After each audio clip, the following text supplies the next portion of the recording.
3, 2, 1, action. Good morning, boys and girls. It is December 1st, and I hope you guys had a great Thanksgiving. We are going to do 5.1 and 5.2 today, just because 5.1 is really easy, and I just want to go over a couple of things, and then I'll go over 5.2 in a little more detail.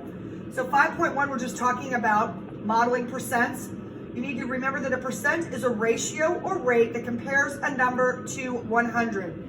You've done this in the past, so this shouldn't be that hard. That's why I'm going quickly through 5.1. So for example, if you look on page 269, you'll see that they've shown a grid and they've colored in 35 out of 100 squares.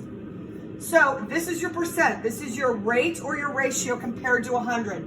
So that equals 35%. Okay, it's really that simple. If you look down, you'll see some other comparisons there, some other models, and they'll ask you to fill in the chart. So it says model 52% on a 10 by 10 grid. So 52% means that you are filling in 52 squares on a 100 block. Okay, so 52% is 52 out of 100, or 52 hundredths. Okay?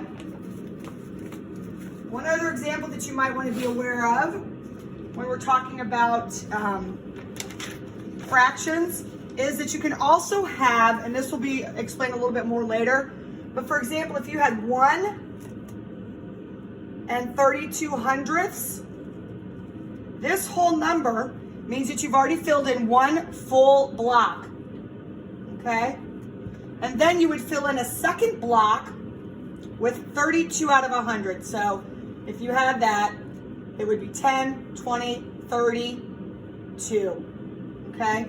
So that would be 1 and 32 hundredths. So that's how you could show that fraction, okay? All right, so that lesson 5.1 should be fairly easy. Now we're gonna do a couple of examples from 5.2. So 5.2 is on page 275, and we are converting, we are writing percents as fractions and decimals.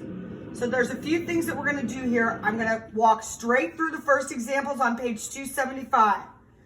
So it says write each percent as a fraction.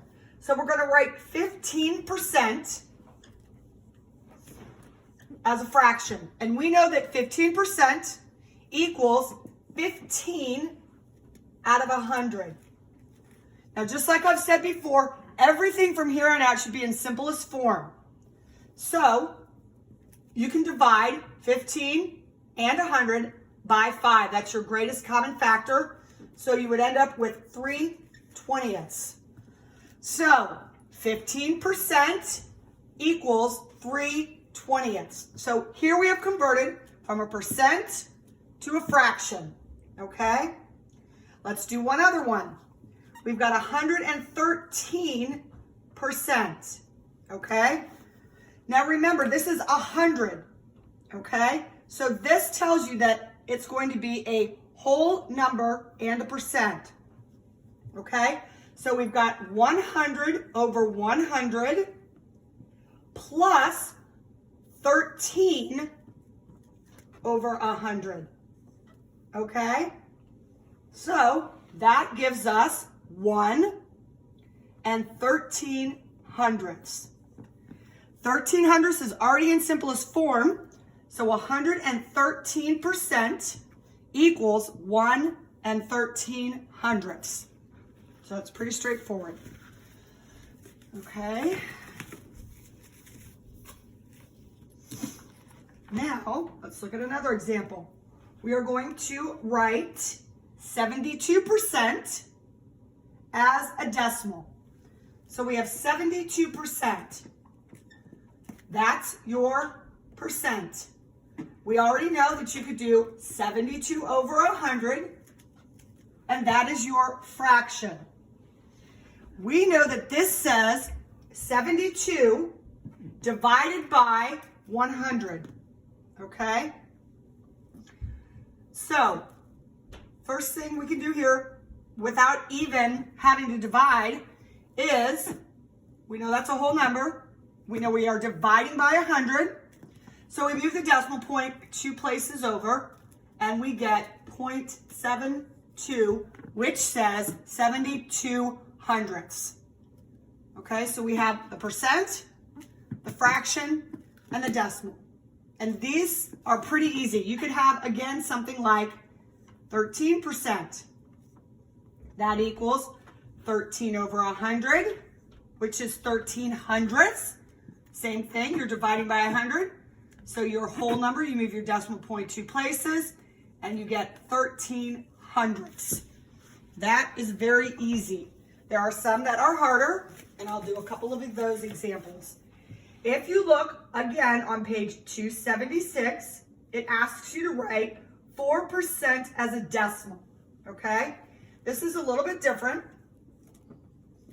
because we know that that equals 4 over 100, okay? Now, we know that this is a whole number, and we're dividing by 100. So we're going to move our decimal point 2 places over. And remember, when you have an empty spot, you put in a 0.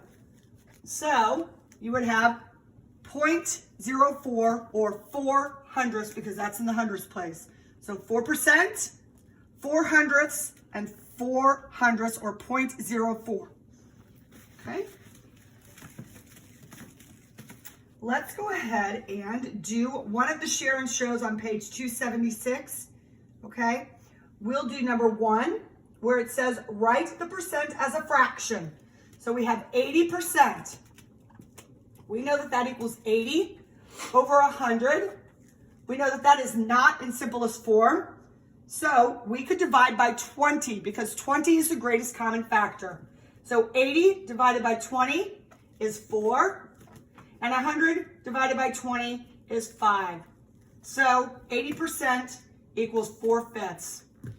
Then we will do number 4. It says write the percent as a decimal. We've got 58%. Again, fairly straightforward. 58 over 100. We're dividing by 100, so we move our decimal point 2 places to the left, and we get 58 hundredths. So 58% equals 0.58. Okay? Then on page 277, you'll do all of that work. This is pretty straightforward. You're not going to have any converting that is complicated.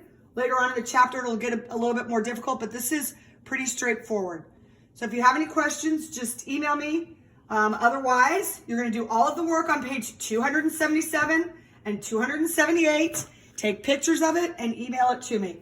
Okay? Have a great day.